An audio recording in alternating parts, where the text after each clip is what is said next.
19 CTET 2019 और 20 में पूछे गए PYQ क्वेश्चन होगा। PYQ क्वेश्चंस होगा, प्रीवियस ईयर का क्वेश्चंस होगा।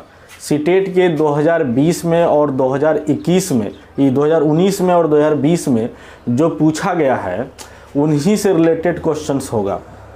देखिए, क्वेश्चंस को देख करके आप जो है ना बहुत ज़्यादा हद तक यह समझ पाइएगा कि किस प्रकार जो है क्वेश्चंस पूछा जाता है और उसके अकॉर्डिंग आप लगाइएगा। हम आपके सामने वह क्वेश्चंस लाए हैं जो क्वेश्चंस जो है ना कई बार पूछा है, हर एग्ज़ाम की दृष्टि से सही है।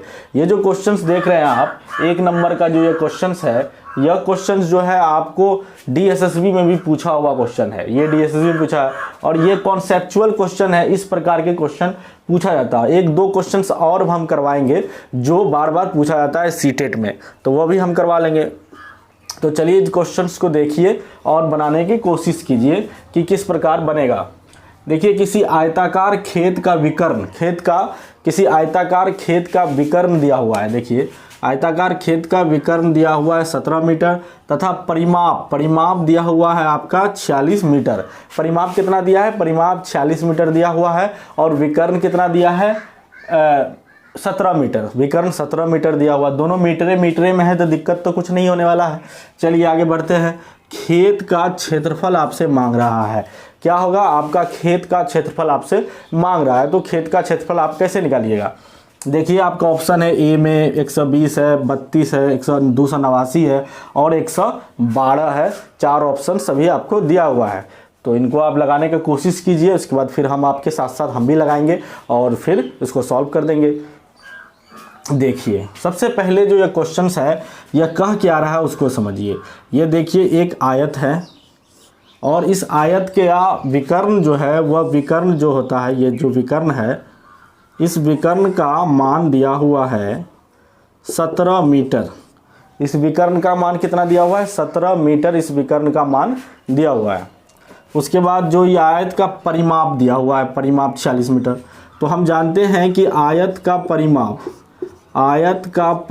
बराबर क्या होता है जी? बोलिए। आयत का परिमाप बराबर क्या होता है? फार्मूला याद होगा आपको, क्या होता है? 2 इंटू लंबाई जोड़ चौड़ाई होता है। यही होता है ना, 2 इंटू लंबाई जोड़ चौड़ाई होता है। चलिए ठीक है, तो देखिए इसका परिमाप 46 मीटर दे रखा है, तो आप लिख सकते हैं 46/2 का यहाँ आ गया बराबर 2 लंबाई जोड़ चौड़ाई इधर बच गया। ये 2 आपका गुना का क्या हो गया? भाग लग गया। 2 से काट दिए, 2 तिया 6, 2 दूना 4, 2 तिया 6, यानी L प्लस B का मान आपका हो गया कितना? 23। ये L प्लस B का मान आपका 23 हो गया। L प्लस B का मान आपका निकल गया 23, ठीक है ना। चलिए और आगे बढ़िए। ये परिमाप से हमने ये L प्लस B का मान परिमाप के आधार पर हमने पता कर लिया। अब जो है आप क्या बोल रहा है? विकर्ण। अब विकर्ण दिया हुआ है तो विकर्ण का भी कुछ करते हैं। विकर्ण का क्या करेंगे? तो विकर्ण का भी एक फार्मूला होता है, या नहीं भी फार्मूला होता है तो आप जानते हैं कि यहाँ पर 90 डिग्री का कोण बनता है। यहाँ 90 डिग्री का कोण बनता है। प्रत्येक आयत के जो कोण होता है वो कितना होता है? 90 डिग्री का कोण होता है ना। तो प्रत्येक 90 डिग्री का जब कोण होता है तो 90 डिग्री के सामने की भुजा क्या होता है जी? 90 डिग्री के सामने की भुजा कर्ण होता है। तो ये कर्ण हो गया, ये क्या हो गया? ये लंब हो गया और ये आधार हो गया। तो आप जानते हैं पाइथागोरस प्रमेय से कि कर्ण का स्क्वायर बराबर लंब का स्क्वायर जोड़ आधार का स्क्वायर। तो बस इससे भी आप लगा सकते हैं। तो कर्ण का स्क्वायर अगर आपको ये निकालना हो लंबाई और चौड़ाई, तो आप लिख सकते हैं, मान लीजिए ये कि ये लंबाई है और ये चौड़ाई है, तो आप कह सकते हैं कि लंबाई स्क्वायर जोड़ चौड़ाई स्क्वायर बराबर 17 का स्क्वायर। लिख सकते हैं ना जी। कर्ण का स्क्वायर बराबर लंब का स्क्वायर जोड़ आधार का स्क्वायर हो जाता है। तो ये हो गया। और इसलिए अगर हम ये 17 का स्क्वायर हो गया, अगर हम स्क्वायर को क्या करें, ये इसको स्क्वायर के रूट के अंदर ले आए, है ना। ये चलिए रूट के अंदर क्या लाए, इसको ही सॉल्व करते हैं। L स्क्वायर जोड़ B स्क्वायर बराबर कितना हो? 17 का स्क्वायर कितना हो जाता है? 289 हो जाता है। तो ये आ गया दूसरा समीकरण। तो L square plus B square, L square plus B square का मान आपका कितना आ गया? 89 आ गया। 89 आ गया ना, 289 आ गया। तो L square plus B square का मान, गर्मी बहुत है देखिए गर्मी बहुत है, फिर भी आपके लिए वीडियो बना रहे हैं। प्लीज़ लाइक और शेयर कर दीजिएगा, सब्सक्राइब भी कर दीजिएगा। अंत तक हम आपके साथ रहेंगे और आप हमारे साथ जुड़े रहिए, ठीक है। चलिए शुरू करते हैं। तो ये आ गया ये समीकरण पहला और ये समीकरण दूसरा। आप एक फॉर्मूला यहाँ पर आप अगर लगा देते हैं a plus B whole square, a plus B whole square का फॉर्मूला आप जानते हैं, a square plus 2a square plus B square plus 2ab, उसी को आप लगाइए यहाँ पर, आपका निकल जाएगा। अगर आप लगा दे एक जगह पर l मान ले, l प्लस बी का होल स्क्वायर बराबर क्या हो जाएगा, l स्क्वायर जोड़ B square plus 2l into B, L plus B whole square, L plus B whole square का क्या हो जाएगा, L square plus B square plus 2ab निकल गया 2lb। अब एल प्लस बी का मान 23 दिया हुआ है, 23 का स्क्वायर बराबर L square plus B square का मान आप कितना निकाले हैं, 289 निकाले हैं, 289 और प्लस 2lb आ गया।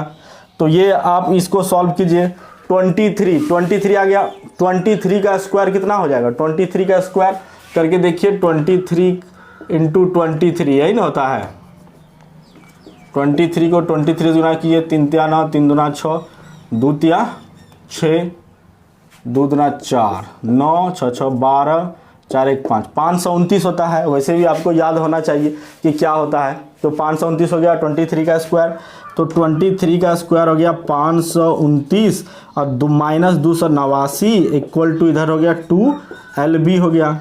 अब 529 में 289 आप घटा दीजिएगा तो 2lb इक्वल टू क्या हो जाएगा, 9 में 9 चला गया तो 0 हो गया, 12 में से 8 गया तो 4 हो गया, यहाँ बच गया कितना, 4 में से 2 गया तो 2 हो गया, तो 240, इसलिए lb बराबर 240 बटे 2 हो जाएगा। 2 से 2 से कट गया, 2 दूना 4 0, तो यानी lb बराबर क्या हो गया, 120 मीटर स्क्वायर हो गया। यही आपका आंसर भी हो गया। क्यों है यही आपका आंसर हो गया, क्यों यही आंसर हो गया, lb बराबर 120 मीटर स्क्वायर, lb बराबर 120 मीटर स्क्वायर हो गया। तो यही आंसर क्यों हो गया, क्योंकि आप जानते हैं कि किसका, आयत का क्षेत्रफल बराबर क्या होता है जी, आयत का क्षेत्रफल बराबर, आयत का जो क्षेत्रफल होता है वह क्या होता है, लंबाई गुना चौड़ाई। तो lb लंबाई गुना चौड़ाई बराबर 120 मीटर स्क्वायर हो गया, तो लंबाई गुना चौड़ाई बराबर 120 मीटर स्क्वायर हो गया। और आपको इसमें देख लीजिए 120 मीटर स्क्वायर, यही आपका option A, option number A आपका सही हो गया। तो इस तरह से आप इस हिसाब को बना सकते थे। इसमें दिया हुआ था विकर्ण, दिया हुआ था परिमाप, दिया हुआ था विकर्ण और परिमाप दिया हुआ था। परिमाप से हमने l प्लस बी का फॉर्मूला निकाल लिया, l प्लस बी का मान निकाल लिए 23, और विकर्ण से हमने L square plus B square का मान निकाल लिए, और उसके बाद L plus B whole square यानी A plus B whole square के फॉर्म में उसको बैठा दिए, और A plus B whole square के जब फॉर्म में बैठा दिए तो इसका सबका मान बैठा दिए, और 2lb बराबर हो गया 240, तो lb बराबर 120 आपका आंसर मीटर स्क्वायर निकल गया। और यही lb अर्थात लंबाई गुना चौड़ाई ही आपसे मांग रहा था, तो क्षेत्रफल निकल के आ गया।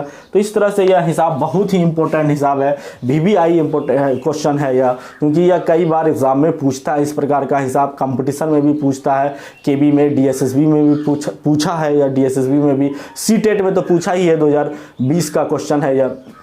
तो इस तरह से इसको सॉल्व कर लिए। अब चलिए आगे बढ़ते हैं, इसको सॉल्व करिए। क्वेश्चन नंबर 2 पर चलते हैं। क्वेश्चन नंबर 2 को सॉल्व कीजिए। देखिए क्वेश्चन नंबर 2 को हम आपको बताते हैं बेसिक। जब भी किसी पर भी पावर माइनस हो तो उसका मतलब होता है, मान लीजिए यहाँ a है और a पर पावर माइनस है, इसका मतलब होता है 1/a। क्या मतलब होता है उसका, 1/a। पावर -1 होने पर वह 1/a हो जाता है, 1/1 बटे नीचे जो भी हो पावर जिस पर वही हो जाता है। तो इस तरह से 2 पर पावर माइनस, पहले तो छोटी कोष्ट का काम करेंगे, तो 2 पर पावर -1 का मतलब 1/2 पर पावर 1 हो गया। चलिए यह हो गया ना जी। उसके बाद फिर मझली कोष्ट पर यानी मिडिल ब्रैकेट के ऊपर भी -1 लगा हुआ है, तो फिर इसको भी 1/, करेंगे तो 1/2 इस तरह से होगा, तब पावर 1 होगा, तो बराबर क्या हो गया, ये 2 ऊपर चला जाएगा, 2 पर पावर 1 हो गया, बराबर कितना हो गया जी 2 हो गया। तो ये आपका 2 आंसर होगा। तो ये सिंपल सा ही था, लेकिन कॉन्सेप्चुअल था। कॉन्सेप्चुअल क्या मतलब, ये कि इसमें जो यह नहीं जानेगा कि इन्वर्स होता है, पावर का मतलब इन्वर्स हो जाता है, तो उसको फिर दिक्कत हो जाएगा। तो इस तरह से 2 पर पावर 1 बराबर 2 ही आपका क्या हो गया, 2 आंसर आ गया आपका। चलिए आगे बढ़ते हैं। उसके बाद देखिए क्वेश्चन नंबर 3 पर आइए। क्वेश्चन नंबर 3 आपके सामने दिख रहा होगा। क्वेश्चन नंबर 3 पर आइए। आप क्वेश्चन नंबर 3 को पढ़िए और समझने की कोशिश कीजिए क्या कह रहा है। निम्नलिखित में कौन सा कथन सही है? निम्नलिखित में से कौन सा कथन क्या है? कौन सा कथन सही है? सबसे छोटी अभाज्य संख्या 1 है। क्या यह कथन सही है कि सबसे छोटी अभाज्य संख्या 1 होती है? पहले तो आप ये समझिए कि अभाज्य संख्या किसे कहते हैं। तो अभाज्य संख्या किसे कहते हैं आपको पता होगा या नहीं पता होगा तो हम बता देते हैं। अभाज्य संख्या वह संख्याएं होती है जिस संख्या के केवल और केवल 2 गुणनखंड होते हैं, यानी 2 गुणज होते हैं। जैसे 1 होते हैं और वह स्वयं से अपने आप से भी विभाज्य होता है। वही संख्या जो होते हैं वह क्या होते हैं? अभाज्य संख्या होते हैं। सबसे छोटी अभाज्य संख्या, जब हम आपको संख्या पढ़ा रहे थे, संख्या के नंबर सिस्टम पढ़ा रहे थे, उस समय हम अभाज्य संख्या आपको पढ़ाए थे। मेरा वीडियो भी पढ़ा हुआ है प्ले लिस्ट में जाकर के, आप बेसिक मैथ में देख सकते हैं। अभाज्य संख्या के बारे में हम बहुत अच्छे तरीके से समझाए हैं, तो आपको जरूरत है तो जरूर देखिएगा उस वीडियो को। यहाँ पर हम बता देंगे कि सबसे छोटी जो अभाज्य संख्या होती है वह 2 होती है, ना कि 1 होती है, क्योंकि 1 हम पहले बताए थे 1 अभाज्य संख्या भी नहीं है और भाज्य संख्या भी नहीं है। तो क्या हो जाता है? 2 होता है। तो यह जो कथन है कि सबसे छोटी अभाज्य संख्या 1 है, सबसे छोटी अभाज्य संख्या 1 है, यह कथन सत्य नहीं है, असत्य हो गया, क्योंकि सबसे छोटी अभाज्य संख्या 2 होती है। तो यह कथन आपका गलत हो गया। चलिए आगे कथन पढ़ते हैं। क्या है? एक भाज्य संख्या विषम हो सकती है। एक भाज्य संख्या विषम हो सकती है। चलिए इसको छोड़ते हैं, आगे पहले पढ़ते हैं, उसके बाद फिर बी पर आ जाएंगे। कोई सम अभाज्य संख्या नहीं है। क्या बोला है कि कोई भी ऐसा संख्या नहीं है जो सम अभाज्य संख्या है। क्या यह बात सत्य है? नहीं, बिल्कुल गलत है। हमने अभी तुरंत बताया कि 2 अभाज्य संख्या वैसी है जो सम है और सबसे पहली अभाज्य संख्या भी वही है। तो सबसे पहली अभाज्य संख्या जब वही है और 2 तो क्या 2 तो एक सम संख्या है, क्योंकि 2 से डिवाइड हो जाता है, तो 2 एक सम संख्या। तो ये कथन भी आपका गलत हो गया। सी नंबर का जो सी जो है वो कथन भी आपका गलत हो गया। आगे बढ़िए। 2 अभाज्य संख्या का योगफल सदैव अभाज्य संख्या होती है। क्या 2 अभाज्य संख्या के योगफल, अभाज्य संख्या मान लीजिए 2 अभाज्य संख्या, 3 भी अभाज्य संख्या है, वो दोनों का योगफल निकालिए 2 + 3, क्या एक अभाज्य संख्या होती है? सदैव अभाज्य संख्या होती है। 2 + 3 = 5 अभाज्य संख्या। चलिए कोई बात नहीं, लेकिन आगे बढ़ते हैं। 2 3 तो हो गया, 3 और 5 को जोड़िए। 3 और 5 क्या हो गया? 5 और 3 8 हो गया। 8 क्या एक अभाज्य संख्या है? नहीं है। तो यह कथन गलत हो जाएगा। इसीलिए कोई भी बोला सदैव मतलब हमेशा, क्या हमेशा ऐसा होता है? नहीं हो सकता है ना। आप 2 + 3 करके 5 कर सकते हैं, तो चलिए वो अभाज्य संख्या, लेकिन क्या 5 + 3 करके 8 होगा? 8 अभाज्य संख्या तो नहीं है। इसलिए यह कथन सदैव वाला जो कथन है कि सदैव अभाज्य संख्या हो गया, 2 अभाज्य संख्याओं का योगफल, वो क्या गलत हो गया? वो गलत हो गया ना जी। तो ये कथन भी आपका गलत हो गया। तो आपका जब ये कथन गलत, ये कथन गलत, ये कथन गलत, तो ये कथन निश्चित रूप से सही होगा, क्योंकि जब आप 3 छांट दिए, बनाने का सही तरीका यही है। आप पहले ऑप्शंस को छांटना सीखिए, ऑप्शंस को काट दिए तो जो लास्ट में बचेगा वही आपका होगा, कोई दुविधा नहीं है। लेकिन इसको हम समझा भी देते हैं कि क्यों बी जो है, बी वाला कथन क्यों सही होगा, इस पर भी हम तर्क दे देते हैं आपका। एक भाज्य संख्या विषम हो सकती है। एक भाज्य संख्या विषम हो सकती है। मान लीजिए कोई भाज्य संख्या ले लीजिए, कोई भी भाज्य संख्या ले लीजिए। भाज्य संख्या, पहले तो बात करते हैं कि भाज्य संख्या किसे कहते हैं। एक होता है अभाज्य संख्या, यानी जिसके केवल और केवल 2 गुणनखंड हो, केवल और केवल जीरो कहते हैं 1 और स्वयं से कटे, वो अभाज्य संख्या होती है। लेकिन जिसके 2 से अधिक गुणनखंड हो या 2 से अधिक वाले संख्या से कट जाए तो वह भाज्य संख्या होगी।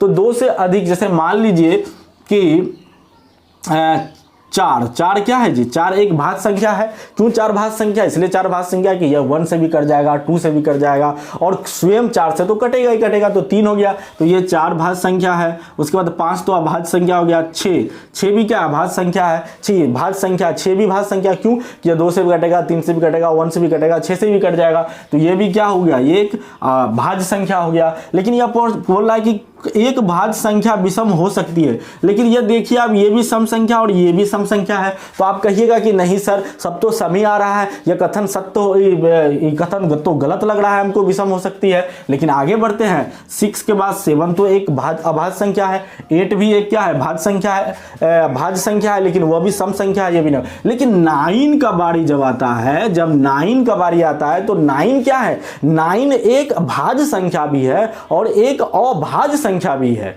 क्यों अभाज्य संख्या, एक भाज्य संख्या भी है और एक क्या है, विषम संख्या भी है। सॉरी उसमें अभाज्य बोला चला गया, लेकिन 9 जो है, 9 ऐसी संख्या है जो एक भाज्य संख्या तो है। क्यों भाज्य संख्या है, क्योंकि 9 को तो 1 से भी कटेगा, 3 से भी कटेगा, 9 से भी कट जाएगा, तो 2 से अधिक गुणनखंड तो हो ही गया, साथ ही साथ तो यह भाज्य संख्या हो गया। लेकिन साथ ही साथ यह 9 क्या है जी, 9 एक विषम संख्या भी है। क्यों विषम संख्या है, क्योंकि वह 2 से विभाजित नहीं होता है, जो 2 से विभाजित होता है वह सम संख्या होता है, और वह सभी सम संख्याएं 2 से विभाजित हो जाती है। लेकिन 9 क्या है, तो एक विषम संख्या होते हुए भी भाज्य संख्या है। अतः यह जो कथन है आपका, एक भाज्य संख्या विषम हो सकती है, कथन बिल्कुल बिल्कुल बिल्कुल सही है, एकदम पूरा सही हो गया यह कथन कि एक भाज्य संख्या क्या हो सकती है, विषम भी हो सकती है और नंबर भी हो सकती है। तो यह कथन आपका सही हो गया। तो इस तरह से आप इसको सही बना लिए।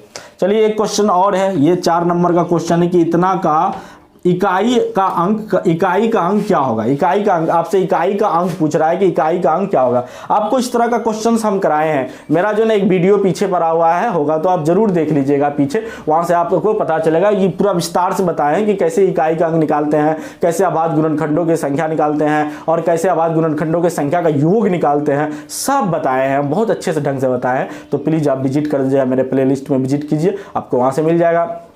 लाइक और सब्सक्राइब प्लीज कर दीजिएगा। देखिए हम आपके लिए कितना मेहनत कर रहे हैं और गर्मी में बना रहे हैं वीडियो को, तो आप प्लीज सब्सक्राइब कर दीजिएगा, लाइक कर दीजिएगा, शेयर भी कर दीजिएगा।